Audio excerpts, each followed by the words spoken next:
পাকিস্তানের লস্করে তৈয়বা, নিশ্চয়ই আপনি দেখছেন, এদের মূল ব্যক্তি বলছে যে আমরা ৭১-এর প্রতিশোধ নিছি। আমি তখন বললাম, এই রাজাকারের বাচ্চারা এখনো কিন্তু জীবিত আছে রে, আলবদরের বাচ্চারা, এইসব কথা বলিস না। ৭১ না থাকলে কিন্তু বাংলাদেশ নাই, তোরা পাকিস্তান জায়গা। ২৪ সম্পর্কে কিন্তু প্রশ্ন আইসা গেছে। ২৪-এর পিছনে কি পাকিস্তানের ওই যে পরশুদিন যে বলছে, ওর নাম কি, নামও মনে থাকে না, হারামজাদারা, রাজাকারের বাচ্চাদের যে নেতা যায় পাকিস্তানে বসে আছে, কি নাম সংগঠনটার নেতা যে বলছে যে আমরা ৭১-এর প্রতিশোধ নিলাম, লস্করে তৈয়বা। হ্যাঁ, এখন ৫ই আগস্টের যারা নেতা, যারা সমন্বয়ক, যারা ইউনূস সাহেবরা, তাদের এখন এটা ক্লিয়ার করতে হবে যে ওই যে লস্করে তৈয়বা যে কইছে কথাটা সত্য না মিথ্যা, তা না হলে প্রতিবাদ করতে হবে যে এইসব মিথ্যা কথা বলবেন না। অ্যাডভোকেট ফজলুর রহমান, বিএনপির চেয়ারপারসনের উপদেষ্টা।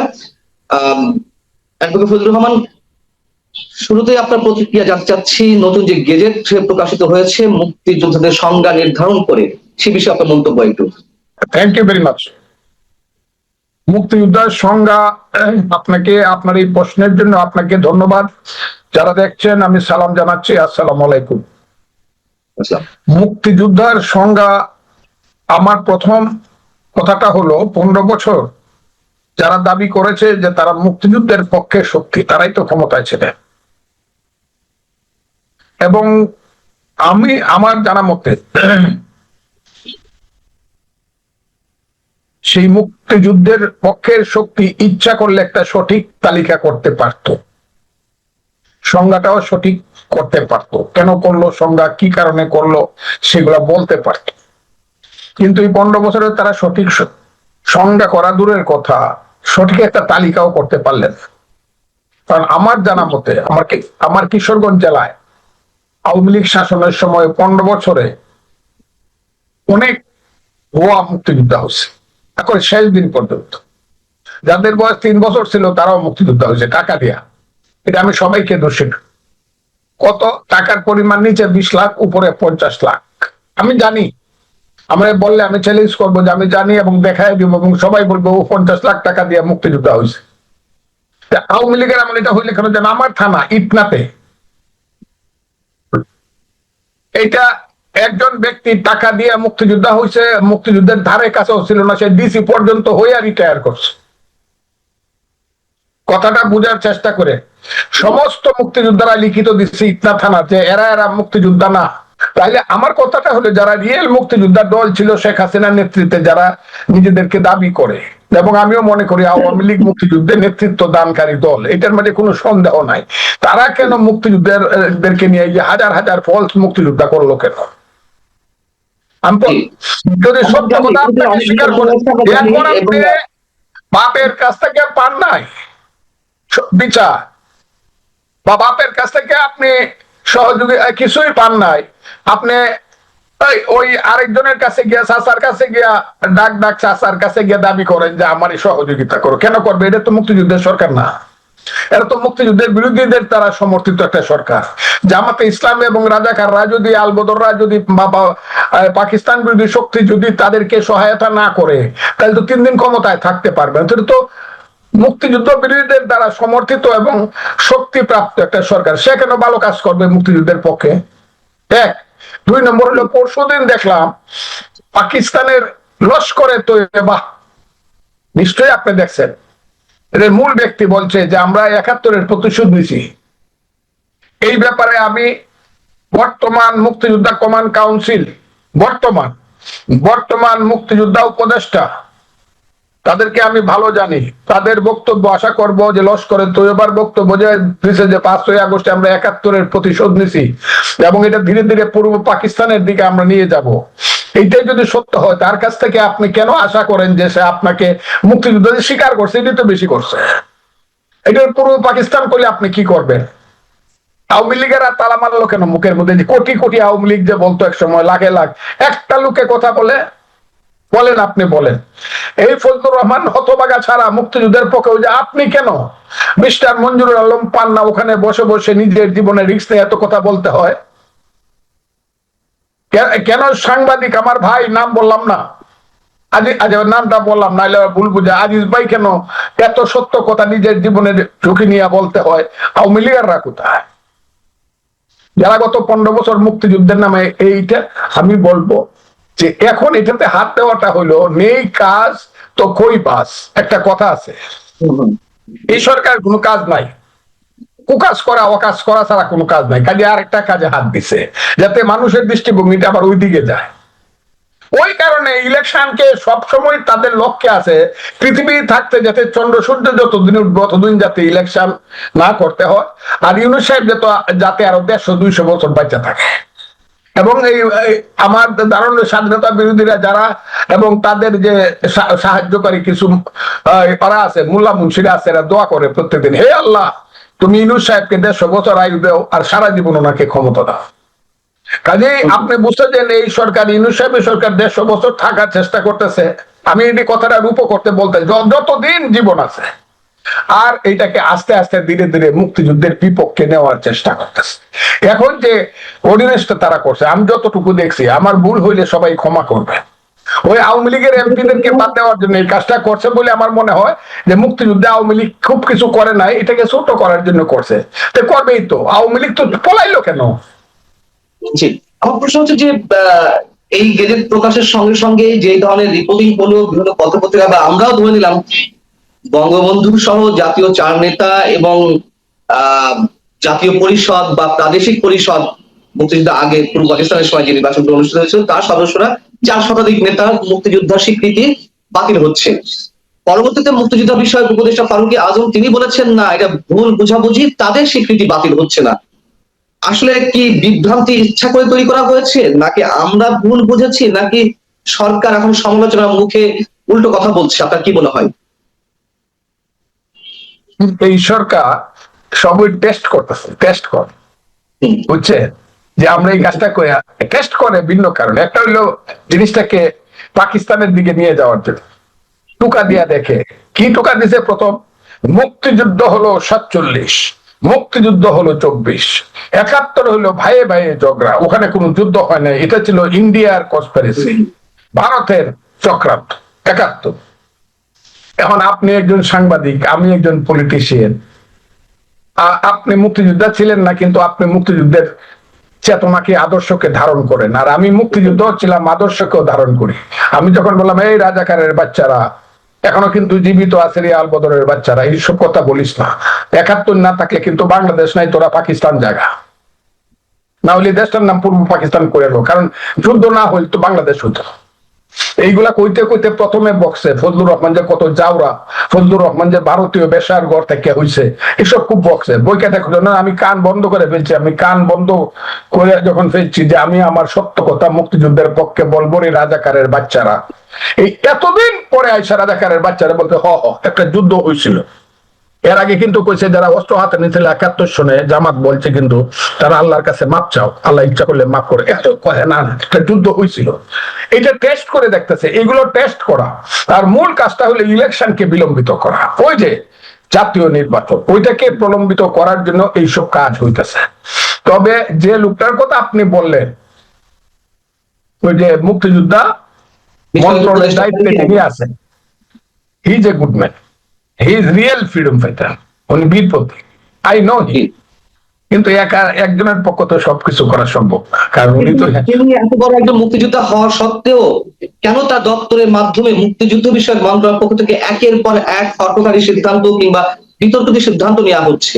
এই পর্যন্ত মুক্তিযুদ্ধের যে স্মৃতি স্মারকগুলো ধ্বংস করা হয়েছে 5 আগস্টের পরে, সেইগুলার ক্ষেত্রে কোনো ধরনের কোনো উদ্যোগ তো নেওয়া হয়নি সংরক্ষণ বা পুনর্নির্মাণের ক্ষেত্রে। উল্টো 24-এ যারা আন্দোলন করেছে তাদেরকে মুক্তিযুদ্ধ মন্ত্রণালয়ের মাধ্যমে বিশেষ সুযোগ সুবিধা দিয়ে 71-এ যারা মুক্তিযোদ্ধা আপনারা তাদের স্ট্যাটাসে নিয়ে আরেকটি চেষ্টা করা তো আমরা শুরু থেকে দেখছি। এই বিতর্কিত সিদ্ধান্ত তিনি কিভাবে মেনে নিচ্ছেন, বা তার মাধ্যমে কেন এই সিদ্ধান্তগুলো আসছে? আসছে যে আমি মনে করি তার মতো লোকের এখানে থাকা উচিত, আর যদি থাকে তাকে ভবিষ্যতে ইতিহাসের গ্লানির তলে পড়তে হবে, ইতিহাসের দায়িত্ব তাকে নিতে হবেই, কারণ যদি থাকে, কিন্তু তার থাকা উচিত না। এই যে এই অপকর্মটা যে করছে, যে 71-এর মুক্তিযোদ্ধাদের সঙ্গে আবার 24-এর মুক্তিযোদ্ধা। আমি বলি বাঘ আর বিড়াল দুইটাই বুঝি সমান সমান। যে দেশে চাইলে ডাইলে একদল, তেলে গিয়ে একদল, হ্যাঁ, 71 আর 24-এ একদল, এটা মহা অপরাধ করতেছে।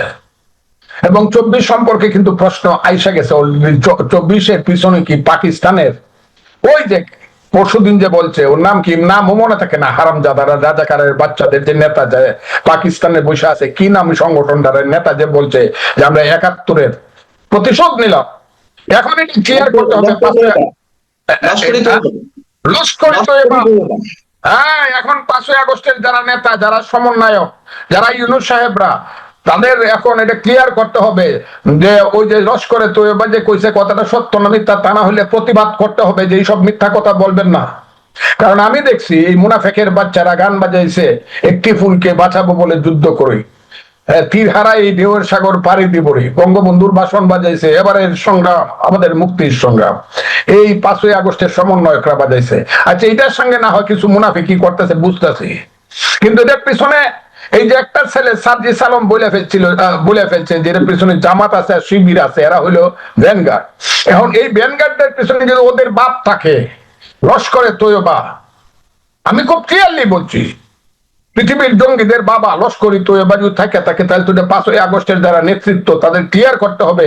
তাহলে তো 5ই আগস্ট নিয়ে প্রশ্ন উঠবে, আর আমাদেরকে পৃথিবীতে হাত জোর করে বাঁচতে হবে যে আমরা ভুল করছিলাম কিনা।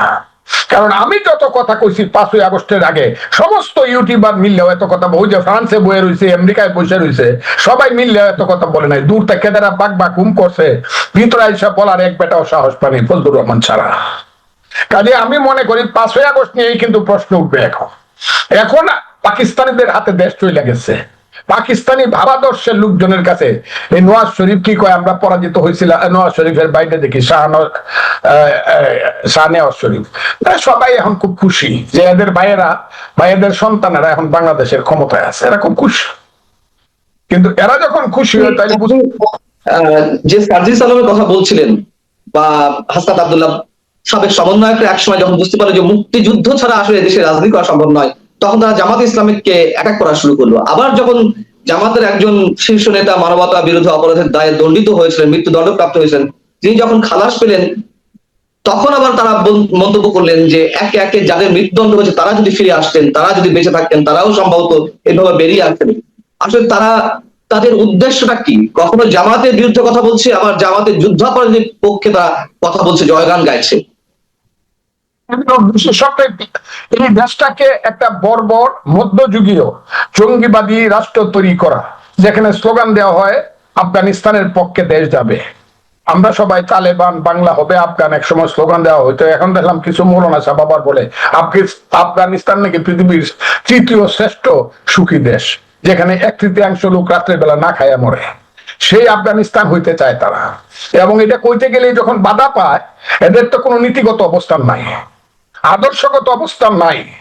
যখন মনে করে যে বেশি বাধা পাইতেছে, তখন আবার একটু, এইগুলা তো খুবই বাটপার শ্রেণীর মানুষ। ওই যে গ্রাম্য বাটপার থাকে, আমি এদেরকে তো বাটপার বলি, শ্রেণীর মানুষ যারা ওই আদম ব্যবসা করে, মানুষের কাছ থেকে গিয়া কয় টাকা দেও 2 লাখ, 15 দিনের মধ্যে সৌদি আরবে পাঠাবো, বেতন হবো 60,000, ওইসব বাটপার শ্রেণীর মানুষ, নিজেরাও বাটপার, যারা ভাত খাইতে পারতো না 2 টাকা দিয়ে, যাদের 200 কোটি টাকা হয়েছে, এই শ্রেণীর মানুষ হলো এরা। মানুষ এরা কি মানুষ? এরা এইসব ছেলে পেলে, এইসব লোকজন কি মানুষ? এরা কোথাও কোন কাজে এরা লাগছে? এখন সুযোগ পাইছে, সুবিধা পাইছে একটা চক্রান্তের মাধ্যমে, তারা রাষ্ট্র ক্ষমতা নিয়ে নিছে। এটার জন্য তো আপনাকে কিছুদিন ভোগ করতেই হবে। যদি আপনি সঠিক না, আপনি কেন এরকম করছিলেন? এটা আগে নিজে তওবা করেন, আগে নিজেরা তওবা করেন। কেন 15 বছর আপনি 3টা ইলেকশন দেন নাই? কেন 14 সনের বিনা ভোটে ইলেকশন করছেন? কেন 18 সনের দিনের ভোট রাতে করছেন, নিশিরাইতে এমপি হয়েছে? কেন 24 সনে আমির ভোট করছেন? কেন সালমান রহমানদের মতো রাজাকারের বাচ্চাদেরকে বাংলাদেশের সমস্ত অর্থনৈতিক নেতা বানায়া, এস আলমদের মতো জামাতের পৃষ্ঠপোষকদেরকে নেতা বানায় আপনি আওয়ামী লীগ, বঙ্গবন্ধুর আওয়ামী লীগ বানাইছেন, এস আলমদেরকে সমস্ত ব্যাংক লুট করছেন। আগে তওবা করেন। আমি জামাত প্রসঙ্গে একটু আসতে চাই। জামাত কখনো সরকারের বিরুদ্ধে হুঙ্কার ছাড়ছে, আবার এটাও আমরা জানি জামাত বিহাইন্ড দ্য স্ক্রিন সরকার পরিচালনা করছে। মুক্তিযোদ্ধাদের সংজ্ঞা নির্ধারণের ক্ষেত্রে বা সরকারের পক্ষ থেকে যে গেজেটটি প্রকাশ করা হয়েছে, কার মুক্তিযোদ্ধা স্বীকৃতি থাকবে, কে সহযোগী মুক্তিযুদ্ধ হবে, সেই জায়গায় একটি অপশনে বলা হচ্ছে, আমি একটু বলি আপনাকে, এই বিষয়ে একটু খণ্ডন করতে, মানে আপনার কাছে ব্যাখ্যাতে চাওয়ার ইচ্ছা রয়েছে আমার। মুক্তিযুদ্ধের পরিবর্তিত সংজ্ঞায় বলা হচ্ছে 1971-এর 26শে মার্চ হতে 16 ডিসেম্বর পর্যন্ত একটি স্বাধীন গণতান্ত্রিক রাষ্ট্র হিসেবে বাংলাদেশের জনগণের জন্য সাম্য, মানবিক মর্যাদা ও সামাজিক ন্যায় বিচার প্রতিষ্ঠার আকাঙ্ক্ষায় হানাদার ও দখলদার পাকিস্তানের সশস্ত্র বাহিনী এবং তাদের সহযোগী রাজাকার, আল-বদর, আল-শামস, তৎকালীন মুসলিম লীগ, জামায়াতে ইসলামী, নিজামে ইসলাম এবং দালাল ও শান্তি কমিটির বিরুদ্ধে যুদ্ধ, অর্থাৎ পাকিস্তানি দখলদার বাহিনী সহ আল-বদর, আল-শামস, তৎকালীন মুসলিম লীগ, জামায়াতে ইসলামী সহ যারা ছিল তাদের বিরুদ্ধে যে যুদ্ধ সংঘটিত হচ্ছে সেটাই মুক্তিযুদ্ধ। তাহলে এই যে গেজেটে জামাত যে বাংলাদেশের বিরুদ্ধে ছিল, যুদ্ধ অপরাধ সংগঠন হিসেবে দায়িত্ব পালন করেছে বা পাকিস্তানের পক্ষে দায়িত্ব পালন করেছে, এখন সরকার আসলে কি বলতে চাইছে, সরকারের মোটিভটি কি, তারা এটি দিয়ে আবার নতুন কোন খেলা খেলতে চাইছে, কি মনে হয়? আমি আপনাকে বলি, এই কথাটার জন্য এদেরকে সবরে মাফ করে দেওয়া দরকার। মানে যারা এই অর্ডিন্যান্সটা করছে, অন্তত এইটুক তারা বুক ফুলায় কইতে পারছে এই রাজাকার, আল-বদর, আল-শামস আর মুসলিম লীগ, জামাত ইসলামী, নিজামে ইসলাম, নেজাম। মুসলিম লীগ মারা গেছে, জামাত এখনো শুধু জীবিত না, আরো বেশি শক্তিমান হয়ে আসছে, এই তো কথাটা। জামাত যে যুদ্ধ করলো, এরা যদি যুদ্ধ অপরাধী হয়ে থাকে, এই নামে দল করে কেমনে, এপিলেট ডিভিশন তাদেরকে এফিলিয়েশন দিল কেমনে, রিকগনিশন দিল কেমনে, তাইলে সরকার এটা লেখে কেমনে, তাইলে হয় সরকার তাইলে সত্য লেখতেছে, এপিলেট ডিভিশন সরকারকে বুঝতেছে না। আমি এর বেশি আর কইলাম না, দুইটার মধ্যে মারাত্মক কন্ট্রাডিকশন। যারা আমার মুক্তিযুদ্ধের বিরুদ্ধে যুদ্ধ করছে জামাত, তাদেরকে আবার আওয়ামী লীগ বাতিল করছে, ন্যায় অন্যায় বুঝি না, তুই যুদ্ধ করছিস বাতিল হো, এদেরকে আবার এফিলিয়েশন দিছে, তাইলে এপিলেট ডিভিশনকে ধরতে হবে। আবার যদি এপিলেট ডিভিশন বলে যে না আমাদেরটাই সত্য,